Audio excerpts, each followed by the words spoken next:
Well, I am wondering how many of us in this room actually remember July 20th, 1969, and the liftoff from the moon.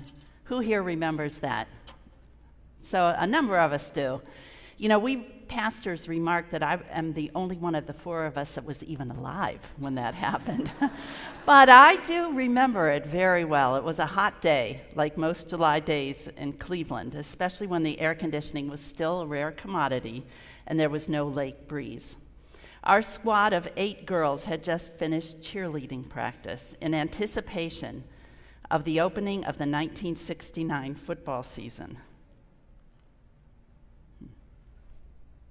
I think we have a problem with our script. Houston, I think we have a problem. We'll hold off on that.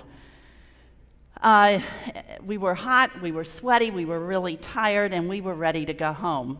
But as we climbed into my friend's car, we quickly forgot the heat, and we excitedly tuned into the radio. Apollo 11 was only minutes away from liftoff of the lunar surface. Just a few days prior, we had tuned in our black and white televisions to view the successful liftoff at Cape Canaveral. Then we had waited with bated breath as the boosters ignited to send the craft into orbit. Hours later, we watched as Neil Armstrong took the controls and manually guided the lunar module over a field of unexpected craters to a safe landing on the moon's surface. We all applauded as he took his first small step, really a giant leap for humankind. But probably the most critical stage in that whole mission of Apollo 11 was the liftoff from the lunar surface. We knew that there was only one ascent engine, and it had to light. It was the only way to get the astronauts back to Earth alive. And so we waited in Fairview High School parking lot, glued to that AM radio station in my friend's car. And finally, there it was. The ascent engine ignited and lifted the lunar module back on its way to Earth. And we broke in a cheer to rival any football crowd. I can still remember that excitement and that pride. We were a part of history being made. Something extraordinary was happening, and we shared that joy. Little did we know the prospect of Armstrong and Aldrin being stranded on the moon had been real enough that President Richard Nixon and his speechwriter, William Safire, had a condolence speech prepared, which began, "Fate has ordained that the men who went to the moon to explore in peace will stay on the moon to rest in peace." These men had risked their lives for a noble cause, something far bigger than themselves, and we were inspired. Fast forward several years and space missions later, not all ventures were so successful. Let's hit the video clip of Apollo 13.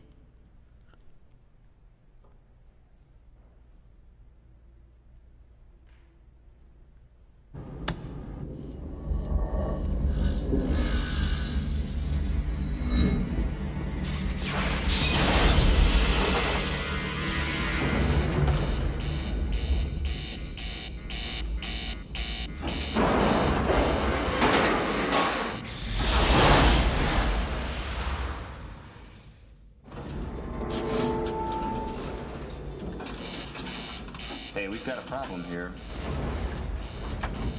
What did you do? Nothing, I stirred the tanks. Whoa. Hey. This is Houston. Say again, please? Houston, we have a problem. We have a main bus B undervolt. We've got a lot of thruster What's the activity story here, with the computer Houston. now? It just went offline. Oh, there's another master alarm, Houston. I'm checking the quad. Christ, that was no repress valve. Maybe it's in quad C. We've got a computer I'm restart. gonna reconfigure the RCS. We've got a The way pings these things light. fire doesn't make any sense. We got multiple caution and warning, Houston. We've got to reset and restart. All right, I'm going to SDS. Jesus. Flight, their heart rates are skyrocketing. Econ, what's your data telling you? O2, tank 2, not reading at all. Tank 1 is at 725 psi and falling. Fuel cells 1 and 3 are, oh boy, what's going on here? Flight, let me get back to you. Flight GNC? Flight, they're all over the place. They keep yawing close to gimbal lock. I keep losing radio signal. Flight, their antenna must be flipped. 22, they're gonna have to do it manually if they do One it at a all. time, people. One at a time. One at a time. Ecom, is this an instrumentation problem, or are we looking at real power loss here? It's reading a quadruple failure. That can't happen. It's got to be instrumentation. Let's get that hatch button. The limb might have been hit by a meteor. Yep. The tunnel's really torquey with all this movement. Houston, we got a pretty large bang there. Although the mission was aborted and didn't come to fruition, it could have ended much more tragically. It didn't go the way that we all had expected, the way that we had hoped. We thought that the success of Apollo 11 would carry over into subsequent endeavors. And I think in some ways, maybe that's how it's been for the church. You know, 50 years ago in the U.S., the church was a pillar of society and a foundation of our culture. Good people went to church. Nobody I knew didn't have a church. Growing up in the suburbs, it wasn't a question of whether someone went to church, but which one they went to. In our development, there were Presbyterians, Baptists, Methodists, which is my tribe, probably more Catholics than any other tradition, as well as a few folks who were Jewish, like the Clymer family just next door. Church or synagogue membership was assumed. It was part and parcel of our 50s and 60s culture. And we still sometimes pine for the good old days, when the pews were full and when there were chairs in the aisles for overflow. John Pavlovitz is a contemporary author, pastor, and blogger, and I find his writing to be refreshingly to the point, insightful, thought-provoking, and right on. In a recent blog, Dear Church, Here's Why People Are Leaving, Pavlovitz tackles the realities of Christianity today. He says people are leaving, and they're probably not coming back. And we have experienced that exodus. Statistics have clearly indicated that for some years, we've watched the clear downward trend in church affiliation. The Church of the Brethren overall has been losing members quickly, many to age, many to independent and other churches, some to just plain lack of interest. While our congregation is one of the few to be trending the opposite, we are taking in more new members than we ever have in the past several years. We too just might have something, though, to learn about this conundrum. Pavlovitz argues that people are leaving the church because we are silent in the ways that matter to them. We aren't saying what they need us to say and what we should be saying. He says that people get most of what we offer somewhere else. We can find meaningful community and entertainment for our families and opportunities to serve and in which we can give back. We can get music and inspiration and affinity and relationships without the church. The singular thing that the church offers us, he claims, is a clear and unflinching voice that emulates the voice of Jesus.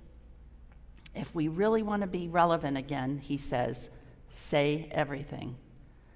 So let's hear again what Jesus did say to those who wanted to follow him. You are the salt of the earth. But if salt has lost its taste, how can its saltiness be restored? It is no longer good for anything, but is thrown out and trampled underfoot.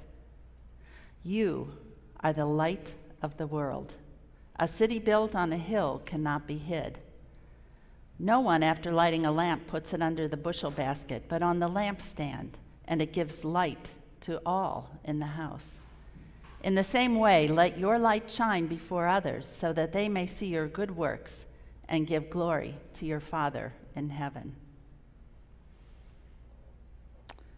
This passage, this part of the Sermon on the Mount, follows on the heels of the Beatitudes. The disciples have learned who they are.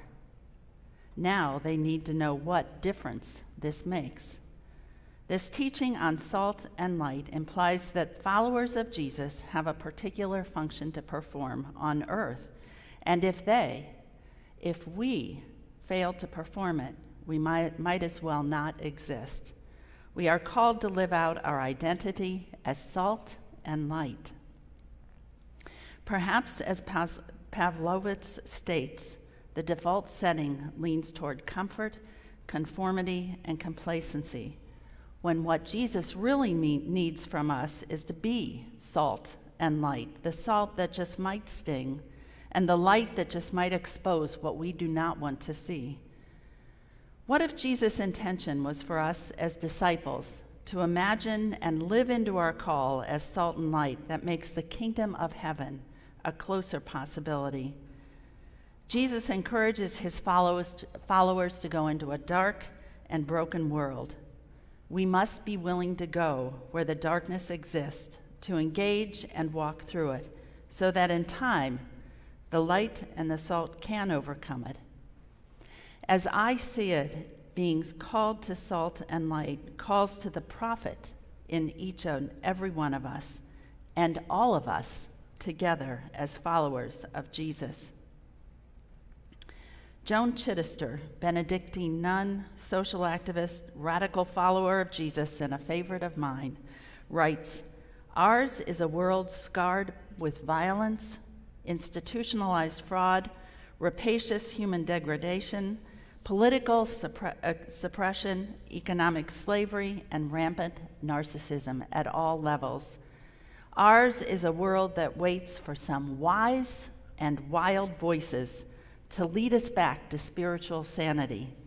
She asks, will we take up what we know is our moral and social and spiritual responsibility to make the world a better place for all, to bring to life the fullness of Christ for all? That's the kingdom of God, and that is where the prophet part comes in. The prophet, according to Chittister, is the person who says no to everything not of God. No to the abuse of women, no to the rejection of the stranger, no to crimes against immigrants, no to the rape of trees, no to the pollution of skies, no to the poisoning of oceans, no to the despicable destruction of humankind for the sake of more wealth, more power, more control for a few, no to handguns and gun violence, no to death. And while saying no, she says, the prophet also says yes.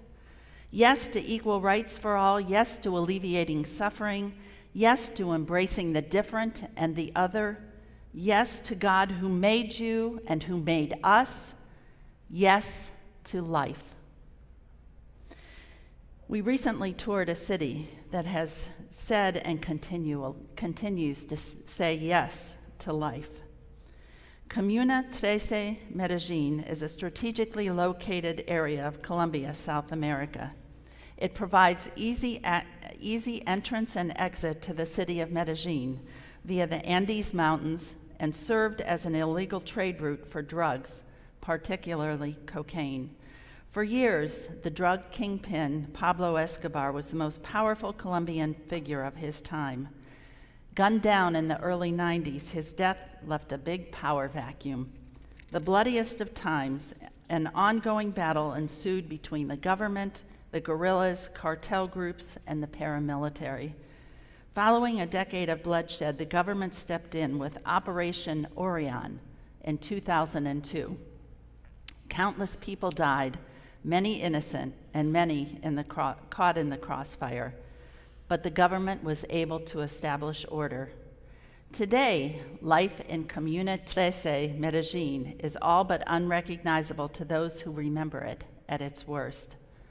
The people knew they had a problem, and together they transformed what was undoubtedly the most dangerous city in Colombia. Our tour guide, Nick, led us through a community full of art, smiling faces, independent shops, and the world's only outdoor electrical staircase. Comuna 13 is built onto the side of a mountain, leaving its streets steeply inclined. The roads lead only so far into the communities, and from there, people must walk. These escalators have made the community much more accessible to the downtown, changing the lives of the locals. And tourists began to visit this notorious city, and their curiosity brought the possibility for shops and restaurants and lots of art. I asked Nick what will keep the city safe from slipping back into a city dominated by drug wars and violence. He said that the people remember what it was like and do not want to return to that way of life. And they are telling the next generation so that the youth remember it as well. In fact, the locals have covered much of the city with murals that tell their story. We reached the end of our tour, and the last piece of artwork that we saw upon leaving the area was Esperanza, hope. Houston, we have a problem, but we also have an opportunity. This is an exciting time in the life of our congregation. We are poised to shoot for the moon. The world is yearning for esperanza, that God's kingdom might come to earth ever more fully. We too, along with those very first disciples, have been called to be salt and to be light. Like the Apollo moonshot, it will take imagination, determination, innovation, focus, hard work, risk, courage, faith, and a lot of heart. But we can't let that deter us. We are needed now more than ever, like any moonshot worth its weight in salt. The good news is we don't do it alone. We have each other and countless others who are ready to be that invincible, unflinching voice that emulates the voice of Jesus in the world. And we have God who calls and equips and empowers us to bring forth the city of God. May it be so.